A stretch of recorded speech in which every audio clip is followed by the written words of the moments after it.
Cette vidéo est pour les personnes qui veulent observer la vraie parole de l'Évangile du Christ. Abstenez-vous, si vous n'aimez pas la vérité, ou si vous voulez suivre la tendance de ce monde. Bienvenue à bord de la chaîne. La fin des temps, nous vous saluons, dans le nom puissant de Jésus-Christ, de Nazareth.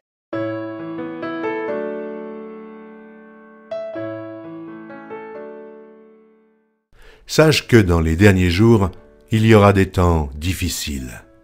Car les hommes seront égoïstes, amis de l'argent, fanfarons, hautains, blasphémateurs, rebelles à leurs parents, ingrats, irreligieux, insensibles, déloyaux, calomniateurs, intempérants, cruels, ennemis des gens de bien, traîtres, emportés, enflés d'orgueil, aimant le plaisir plus que Dieu, ayant l'apparence de la piété, mais reniant ce qui en fait la force.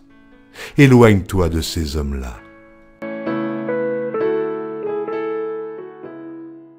Merci infiniment Seigneur, pour ce merveilleux message. Dans cette vidéo, nous allons partager avec vous le témoignage d'un frère, qui révèle bien de choses cachées, que beaucoup de jeunes genres ne veulent pas comprendre aujourd'hui. Sans plus tarder, commençons. En vérité, quand on vient dans la musique, il y a beaucoup de réalités qu'on ne sait pas. Voilà, on s'est dit simplement que je viens pour chanter, je viens pour chercher de l'argent, mais au fond, il y a des secrets qu'on découvre étant dans le milieu. Et quand on entre, souvent, on est confronté à ces choses-là. C'est-à-dire que ça s'impose à nous. Et puis, c'est comme ça que j'ai commencé à fréquenter d'autres artistes et l'amitié, on a commencé à lier des amitiés. Et puis, j'ai remarqué qu'au fait, c'était pas simple venir chanter. Parce que pour arriver là où les autres sont arrivés, il fallait que je m'approche. Par exemple, je demande à un ami, mais comment tu fais Pourquoi? Parce que ça ne décollait pas de votre côté. Voilà, ça ne décollait pas. Ça décollait pas. Malgré la voix que j'avais, malgré le talent que j'avais, mais ça ne décollait pas. Donc, vous chantez bien, malheureusement, vous avez du mal mais je n'avais pas le succès. Et c'est comme ça que j'ai croisé un monsieur qui m'a présenté Kaden Dao, qui était animateur ici, voilà, qui m'a programmé à l'une de ses émissions, Yekangoa. Je n'avais pas d'album, et puis je suis passé à cette émission. Et c'est après cette émission que vraiment les gens ont commencé à m'appeler, vraiment tu chantes bien. Et puis bon voilà, le producteur est venu et tout ça. Et puis on a fait sortir le premier album.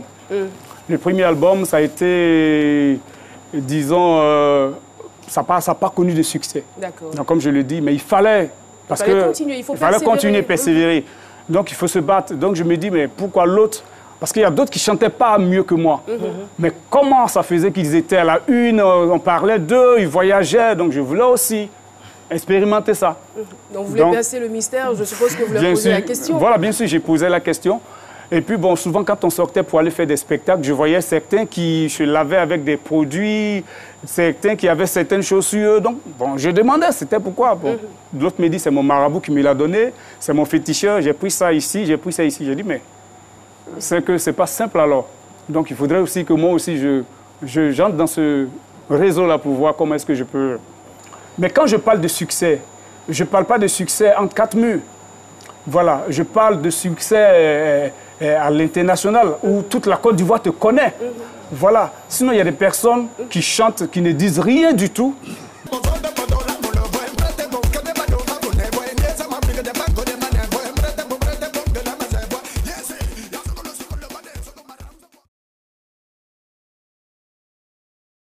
Mais qui ont le succès, qui sont aimés. Mais c'est comme ça, tout le monde n'a pas la même étoile. Hein. Ben, bien sûr, tout le monde n'a pas la même étoile, mais j'en viens. C'est ainsi dans tous les domaines. Je prends le cas, par exemple, d'un ami que je ne citerai pas le nom. C'est tant mieux. Voilà, que je ne citerai pas le nom, par exemple, qui avait une voix envoûtante. Quand il chante, tu tombes en transe.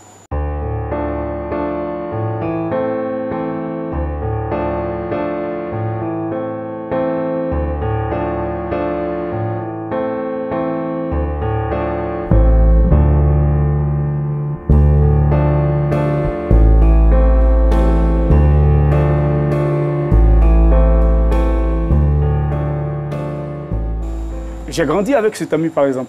Quand il chante, mais moi, quand j'ai approché cet ami et que j'ai su le secret, et j'ai compris pourquoi il était aussi aimé comme ça. Et du coup, je me dis là, c'est vrai, on peut avoir la belle voix, on peut avoir la belle mélodie. Au fait, il faut vivre dans ce milieu pour comprendre ce que j'explique. Mais je dirais que dans le milieu où moi j'ai grandi, de la musique en général, c'est vraiment difficile de ne pas passer par certaines choses. Cette case, d'accord. Voilà. Vous croyez? Oui, parce que j'ai vécu dedans. Ou avant. Parce qu'il y a des personnes que vous acclamez, il y a des personnes qui sont célébrées.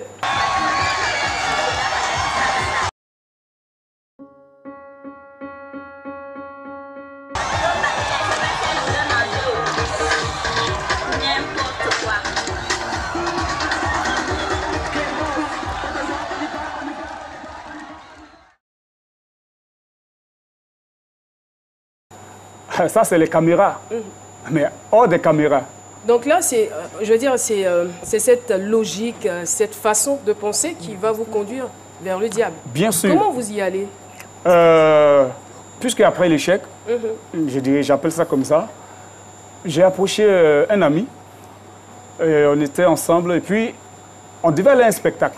Je vois ces personnes en train de se laver avec une eau bizarre. J'ai dit, mais ça, c'est quoi? Et puis, ils me disent, c'est notre marabout qui nous a donné. Alors, quand vous dites ces personnes, pour plus de précision, c'est qui ces personnes? Des artistes qui avaient du succès? Oui, qui avaient du succès. Des artistes, chanteurs qui avaient du succès. Et ils me disent, ça, on se lave avec, parce que quand on chante, il faudrait que ceux qui nous écoutent aiment. Qu'ils nous aiment et puis qu'ils achètent nos œuvres. Et puis qu'on ait beaucoup de spectacles. Ça, on se lave avec, parce que quand on chante, il faudrait que ceux qui nous écoutent aiment, qu'ils nous aiment et puis qu'ils achètent nos œuvres et puis qu'on ait beaucoup de spectacles. Voilà comment ça s'est passé. Et puis j'ai dit, ah d'accord. Et puis effectivement, ils avaient, comment on appelle ça, du succès. Ils étaient aimés, mais je ne comprenais pas parce que le succès était fou. D'accord. Voilà. Alors vous? Et donc moi, je me décide et puis bon, avec des renseignements, j'apprends que j'ai quelqu'un qui est au Bénin. Précisément une dame qui est très puissante et qui a fait plusieurs stars. Donc, je m'engage à aller sur ce chemin et je me retrouve au Bénin. Voilà, j'arrive au Bénin et il y a un monsieur qui est intermédiaire entre les artistes et puis cette dame. Quand j'arrive, je croise effectivement le monsieur en question. Et puis, voilà, il m'amène là où on devait être, chez la dame. Quand on arrive chez la dame, effectivement, elle sait pourquoi. Parce que quand elle voit le monsieur, elle sait automatiquement que c'est un artiste. Et puis, elle me pose des questions. Lui aussi, il a un boulot. Tu es venu me voir parce que tu veux du succès. J'ai dit oui, tout. Et puis, elle m'a posé une question, est-ce que tu es prêt? J'ai dit oui, j'ai prêt, vraiment, sans savoir les conditions qu'elle allait me poser. Et puis, elle dit, OK, il n'y a pas de souci. Tu veux être quel genre de star? Je lui dis que limité à la Côte d'Ivoire ou bien hors de la Côte d'Ivoire. J'ai dit que si moi, je veux être international. Et puis c'est comme ça, elle va me dire, d'accord, pour cela, voilà les sacrifices qu'il faut faire. Soit tu ne vas plus jamais avoir d'enfant, enfanter, ou soit tu donnes une personne de ta famille qui t'est chère. Soit tu ne vas plus jamais avoir d'enfant, enfanter, ou soit tu donnes une personne de ta famille qui t'est cher. Là, j'ai tiqué. Parce que je m'attendais à tout, sauf ça. Ne plus avoir d'enfants, alors que moi, j'ai mes projets, fonder une famille, avoir mes enfants. Et puis quand on me dit, là, quand je fais ça, j'ai l'argent, j'ai le succès, j'ai tout ce que je veux, mais je ne pourrais pas avoir d'enfants. Là, j'ai dû reculer. Et puis quand j'ai posé la deuxième question, qu'est-ce qu'il fallait faire pour...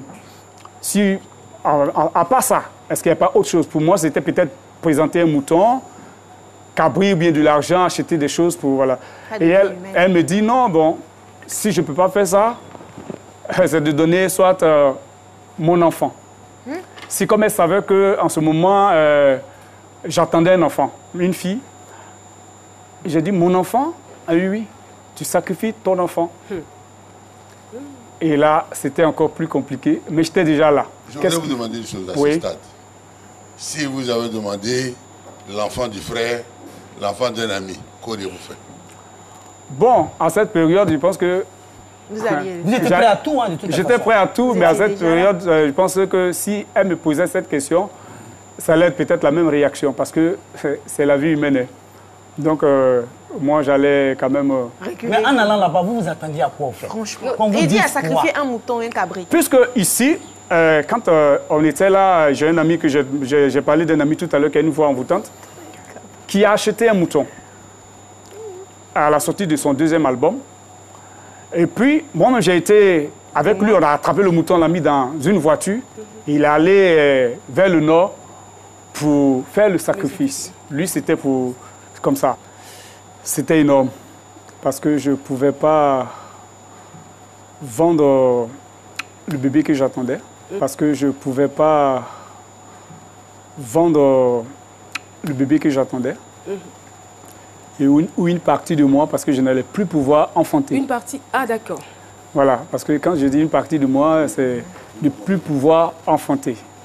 Donc là, du coup, je me retire. Et puis je dis au monsieur, c'est compliqué. Et le monsieur qui me dit... Mais la dame en question, qu'est-ce qu'elle vous a dit? Elle vous a pas parce dit que quand je fais signe au monsieur, elle m'a dit, réfléchis, et puis tu me donnes la réponse maintenant. Tout de suite? Oui. Et puis c'est comme ça, j'ai dit au monsieur, est-ce qu'on peut se voir? Quand il a dit oui, on est sorti. Et puis c'est comme ça qu'il m'a demandé, tu n'es pas prêt? J'ai dit, au fait, j'étais prêt, mais pas pour ces conditions-là. Là, je ne peux pas. Et il m'a dit, la seule chose que tu peux faire, c'est de quitter la ville aujourd'hui même. Tu quittes les lieux maintenant. Et quand tu arrives là où tu es logé... Pourquoi il fallait impérativement quitter les lieux? Parce qu'il dit que quand on vient là, on ne se retourne plus. Ah, vous êtes rentré dans le bois sacré. Parce que si tu as quitté, il m'a dit que si tu as quitté la Côte d'Ivoire jusqu'au Bénin, c'est que tu étais prêt. Voilà, c'est que tu étais prêt. Voilà pourquoi il y a certains, quand ils arrivent, ils rencontrent souvent des difficultés. Soit c'est la folie, soit c'est autre chose. Voilà, donc moi, quand je suis sorti, le monsieur a été honnête avec moi. Il m'a dit, disparaît de la circulation. Et puis c'est comme ça que dès que je suis arrivé, il n'y a plus mes bagages, puis je suis venu directement au Togo. Quand je suis arrivé au Togo, je cherchais à rentrer automatiquement.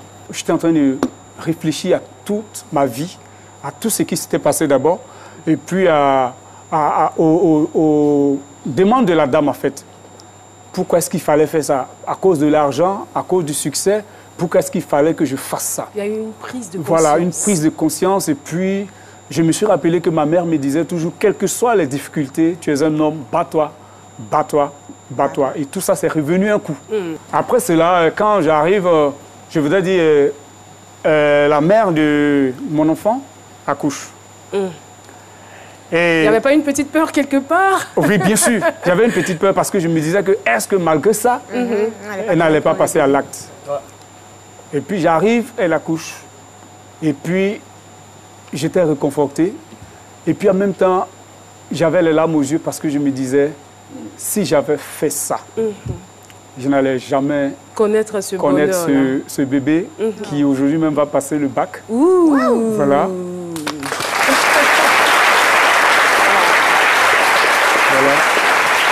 Et quand je me suis donné au Seigneur, j'ai même appelé ceux avec qui je faisais la musique, qui faisaient cette pratique-là, pour dire, bon, moi je ne chante plus, je ne fais plus de zouglou, je vais chanter pour la gloire de Dieu. D'autres m'ont dit, mais nous tous, on va à l'église, on est des chrétiens. J'ai dit, non, pour moi, c'est fini. Je n'irai plus dans ce lieu, j'arrête, je préfère mettre ma voix au service du Seigneur. J'ai compris que la gloire, le succès, tout ça, c'est des pièges. Il fallait rester modeste. Et pour la plupart des artistes qui étaient dans ces pratiques-là, est-ce qu'ils sont toujours célèbres? Est-ce qu'il y a certains qui ont connu un déclin? Je ne sais pas. Bien sûr, d'autres sont morts.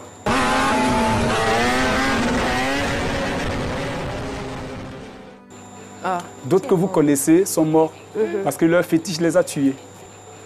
D'autres que vous connaissez sont morts parce que leur fétiche les a tués. D'autres que vous connaissez sont morts parce que leur fétiche les a tués.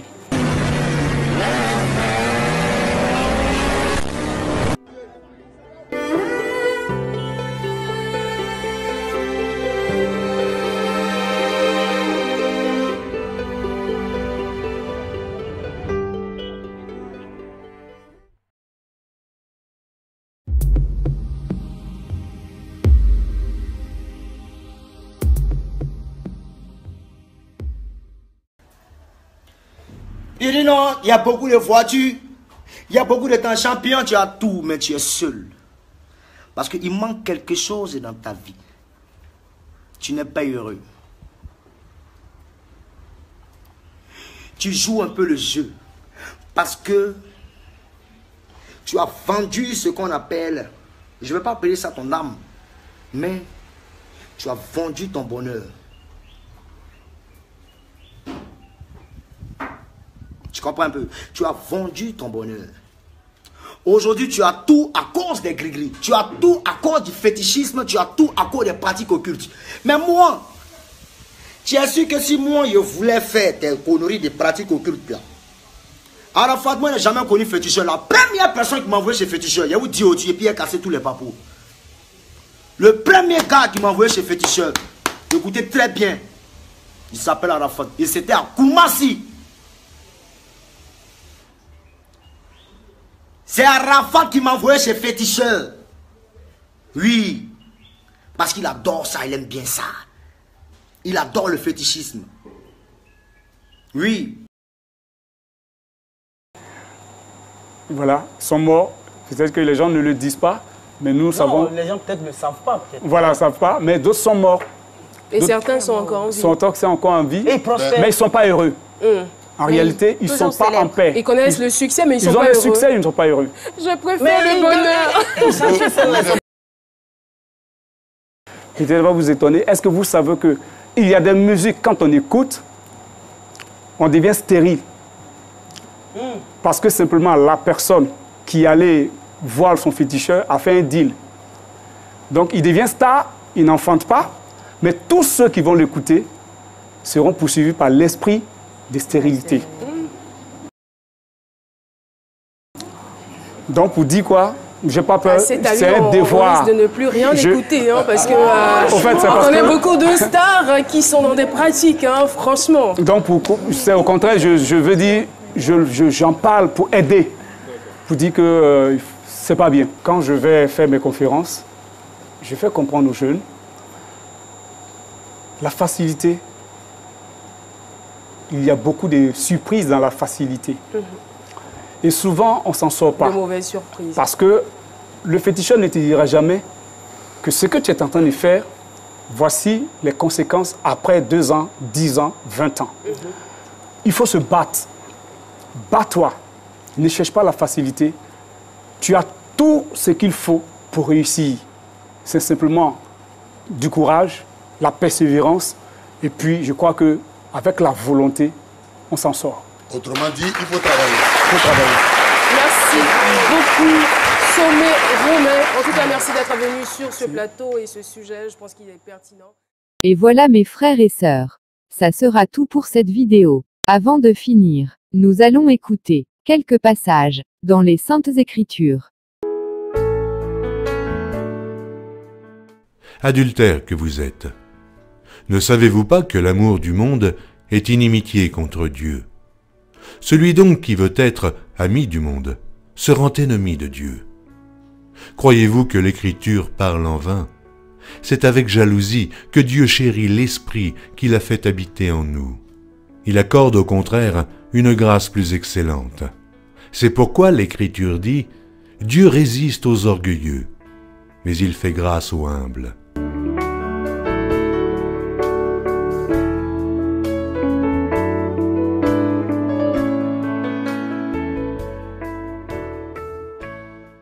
Ne vous livrez pas à l'amour de l'argent.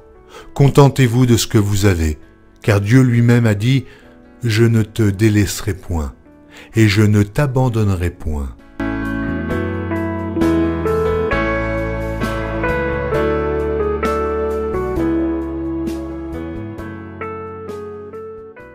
Recommande aux riches du présent siècle de ne pas être orgueilleux et de ne pas mettre leur espérance dans des richesses incertaines, mais de la mettre en Dieu, qui nous donne avec abondance toutes choses pour que nous en jouissions.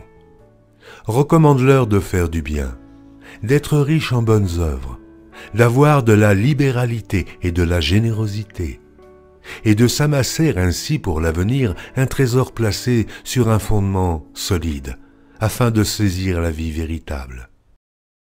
Et voilà ce que la parole de l'Éternel nous enseigne. Nous devons savoir que la musique mondaine est nuisible à notre état d'âme, et n'est pas du tout compatible avec notre vie en Christ. Car en écoutant de la musique mondaine, ou une musique qui ne glorifie pas le Seigneur, c'est à Satan que nous rendons gloire sans s'en rendre compte.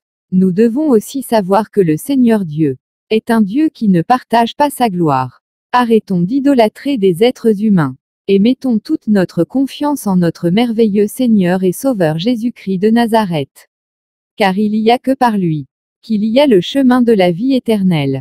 N'oubliez pas de partager cette vidéo à tous vos proches, et à toute votre entourage. Que Dieu nous protège et nous garde. À très bientôt pour une nouvelle vidéo.